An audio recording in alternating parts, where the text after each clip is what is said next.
Guys and welcome back to my channel. से पहले के पार्ट में हम लोगों ने देखा था वांग जी, जिसको उसी के स्टूडेंट्स ने यहाँ पे प्रैंक कर दिया और विंग को यहाँ पे अपने पहले ही दिन कुछ बहुत अच्छे दोस्त मिल गए। अब कॉलेज का दूसरा दिन स्टार्ट होता है और आज कॉलेज के सारे बच्चे उनके हाथ में फॉर्म्स थे और वो लोग सिर्फ नोटिस बोर्ड पर खड़े हुए थे और नोटिस को घूर घूर के पढ़े जा रहे थे। यहाँ पर अब विंग के फ्रेंड्स का ग्रुप भी उनके पास आता है। उनकी सीनियर वेंचिंग भी अब ग्रुप को यहाँ पे लीड करते हुए अलग अलग सेक्शन की तरफ यहाँ भेज रही थी। नेहोसेन वेंचिंग से पूछता है कि आखिर ये नोटिस किस चीज़ का है। वेंचिंग कुछ कहे बिना से उसको नोटिस बोर्ड की तरफ इशारा कर देती है। नेहोसेन बिल्कुल चिल्ला चिल्ला के पढ़ने लग जाता है ताकि सब लोग सुन सकें। ये यहाँ पर नोटिस लगा हुआ है फ्रेंड्स को कौन सा क्लब ज्वाइन करना चाहिए और हर क्लब मेंबर अपने क्लब को प्रमोट करने में लगे हुए हैं। बहुत सारे बच्चों ने क्लब डिसाइड कर लिए हैं और उन्हें वहाँ के रास्ते नहीं पता है, तो वेंचिंग एज अ सीनियर उन सब की हेल्प कर रही है। यहाँ पर विंग में फॉर्म्स को देखता है और वो सोच रहा था कि वो किस क्लब को ज्वाइन करे। नेहोसेन अब फॉर्म लेते हुए सबको देते हुए कहता है, अभी हमारे पास 1 वीक का टाइम है, हम लोग कभी भी क्लब ज्वाइन कर सकते हैं।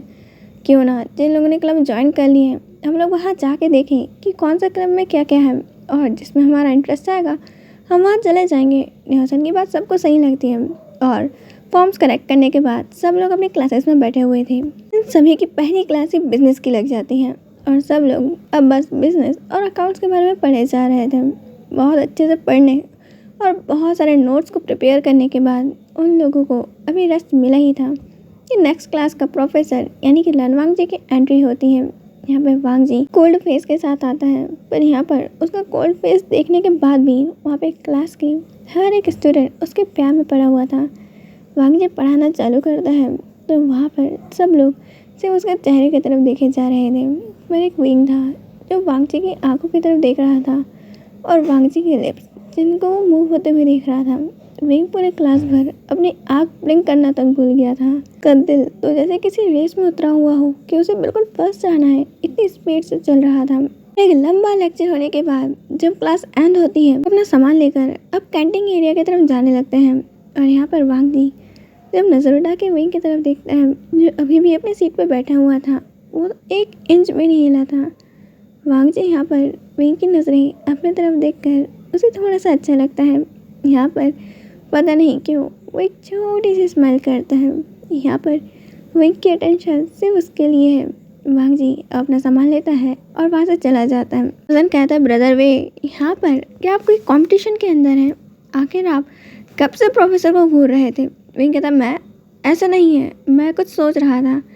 बाकी लोग कोई ज़्यादा ध्यान नहीं देते हैं और सब लोग अब बस क्लासेस के बारे में और कौन सी यहाँ पे उन्हें क्लब ज्वाइन करना चाहिए ये सारी बातें करते हुए कैंटीन एरिया में आ जाते हैं। कैंटीन एरिया में आते ही यहाँ पर जितने भी हल्फा थे सारे विंग की ब्यूटी को देखकर सिर्फ उसे एडमायर कर रहे थे। बहुत सारों को तो विंग पे क्रश भी आ गया था। विंग उन पर एक नज़र भी नहीं डालता है। विंग उनमें से किसी एक में भी इंटरेस्ट नहीं आ रहा था। यहाँ पर अब सब कैंटीन में बैठते हैं और अपने अपने लिए कैंटीन से फूड ऑर्डर करके लाते हैं, पर विंग सिर्फ अपने फ़ोन को चेक कर रहा था। नेहोसेन यहाँ पर विंग से पूछता है, ब्रदर वी क्या यहाँ पर मैं आपके लिए फ़ूड लेके आ जाऊँ? विंग मना करते हुए कहता, नहीं वो मुझे भूख नहीं है, आप लोग खाइए ना। यहाँ पर सब लोग विंग को थोड़ा सा फोर्स करते हैं, पर जब विंग मान नहीं रहा था तो सब शांत हो जाते हैं कि हो सकता है विंग को खाना नहीं खाना हो। विंग अपने फ़ोन में कुछ चेक करने के बाद यहाँ पर नेहोसेन से पूछता है, ब्रदर ने यहाँ पर नेक्स्ट क्लास किसकी है? यहाँ पर अब वेंडिंग जवाब देता है, हमारी नेक्स्ट क्लास म्यूजिक की है, प्रोफेसर लैन वही लेने वाले हैं। यहाँ पर अब नेहोसेन से कहता है, ओह अच्छा मुझे कहीं जाना है तो ब्रदर ने क्या मुझे अपनी बाइक दे सकते हैं? आई प्रॉमिस मैं यहाँ पर बहुत जल्दी आ जाऊँगा और आपकी बाइक को कुछ भी नहीं होगा। हसन कहता है, ब्रदर भाई ऐसा कुछ नहीं है, आप ले जा सकते हैं बाइक को। और वो यहाँ पे अब बाइक की चाबियाँ दे जाता है। विंग अब चाबी उठा के सीधे कैंटीन से जाने लगता है। वेंचिंग कहती, कम से कम लंच तो करके जाओ। विंग कहता, मुझे भूख नहीं है, मैं अच्छा भी आता हूँ। वो कह के ये चला जाता है। शुयांग और शाओ चैन जो लोग सिर्फ अपने एक दूसरे की आंखों में देखकर यहाँ पे लंच कराए जा रहे थे एक दूसरे को। वेंचिंग कहती, ये इंसान है जिसे भूख ही नहीं है और ये दोनों जिसे कोई मतलब ही नहीं है कि पूरी दुनिया भूखी पड़ी है और ये दोनों यहाँ पर अपनी रोमांटिक डेट एंजॉय कर रहे हैं। यहाँ पे शुयांग अब मुँह चढ़ाते हुए कहता है, आखिर तुम्हें इतनी ही परेशानी है तो जाओ और जाके खुद के लिए कोई बॉयफ्रेंड ढूंढ लो। मेरे पास इतना हॉट, ब्यूटीफुल और चार्मिंग बॉयफ्रेंड है तो आखिर मैं उसको शो ऑफ क्यों ना करूँ।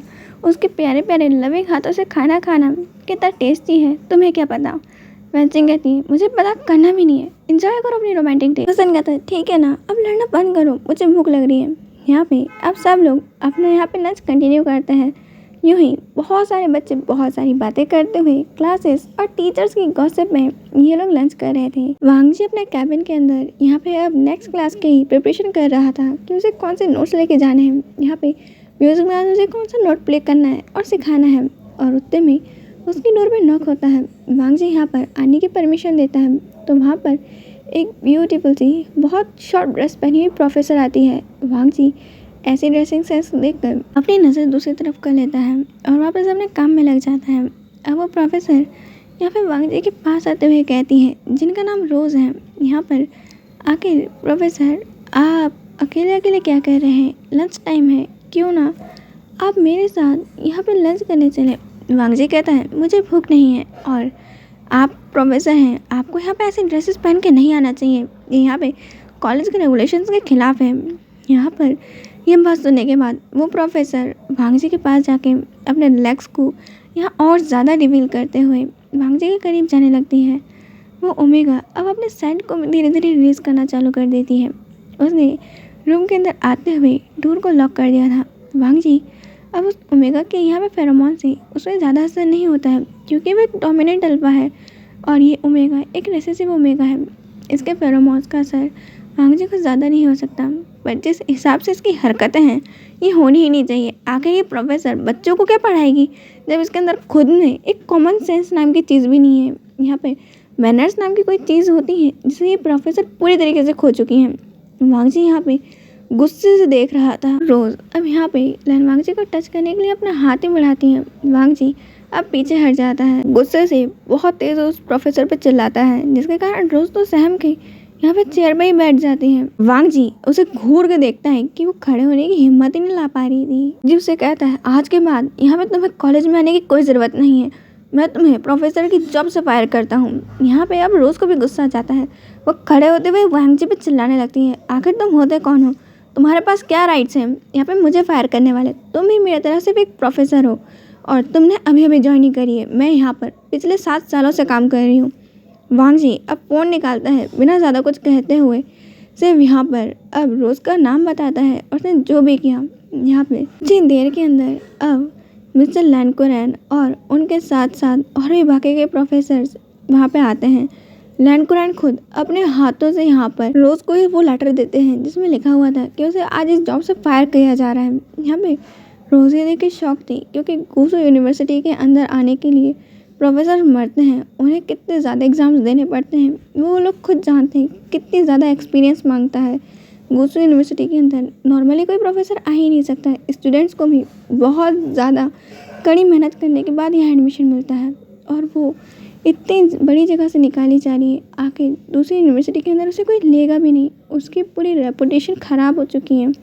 रोज़ अब माफ़ी मांगने लगती है। लैंडकुरैन रोज़ को पहले उसे ढंग से पढ़ाने के लिए कहते हैं और दूसरी बात ऐसी क्लोथिंग करने के लिए यहाँ आने की कोई ज़रूरत नहीं है। रोज़ बस अपना यहाँ पर फाइल लेटर लेकर वहाँ से निकल ही सकती थी और कुछ भी नहीं। यहाँ पर सारे स्टूडेंट्स अब प्रोफेसर रोज़ को देखकर यहाँ गॉसिप करने लग जाते हैं। यहाँ पर कई अल्फ़ा को तो उन पर भी क्रश था, आखिर इतनी हॉट प्रोफेसर के ऊपर किसको क्रश नहीं होगा जो इतनी रिफिलिंग ड्रेस पहन के आती है। उनके फायर होने के बाद यहाँ पे कई अल्फाज का दिल टूट गया, पर उन सबको एक गॉसिप का टॉपिक मिल गया कि यहाँ पर प्रोफेसर लैन ने यहाँ पर आज प्रोफेसर रोज़ को यहाँ पे फायर करवा दिया। आखिर प्रोफेसर लैन ऐसे कैसे कर सकते हैं। कई स्टूडेंट तो वांग जी को बुरा भी बोलने लग गए।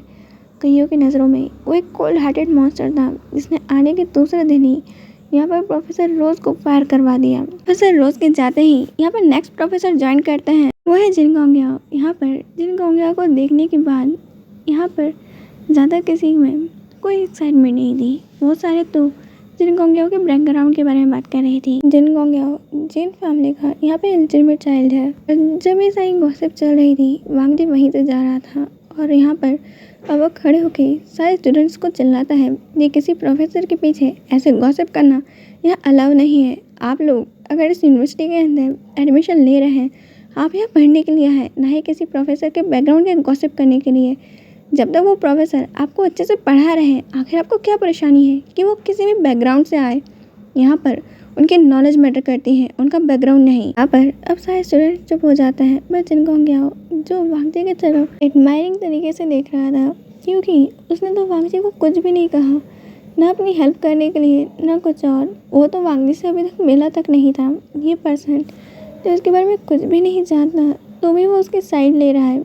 जिनको ये देखकर बहुत ज़्यादा टचिंग महसूस कर रहा था। यहाँ पे उसे वांगजी का हैंडसम फेस और अपने लिए साइड लेना देख के बहुत प्यार आ रहा था।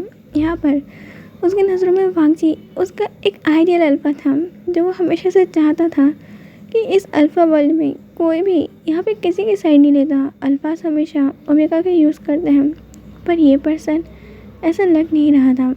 जिनगांग ग्याओ ये देख के बहुत खुश होता है और वो वांगजी को अब एडमायर करने लग जाता है। जिनगांग ग्याओ वांगजी के पास जाके उसकी हेल्प करने के लिए उसे थैंक्स कहता है। वांगजी यहाँ पर अब हाँ में से हिला के वहाँ से चला जाता है। आज के लिए इतना ही, हमें नेक्स्ट पार्ट के अंदर बाय।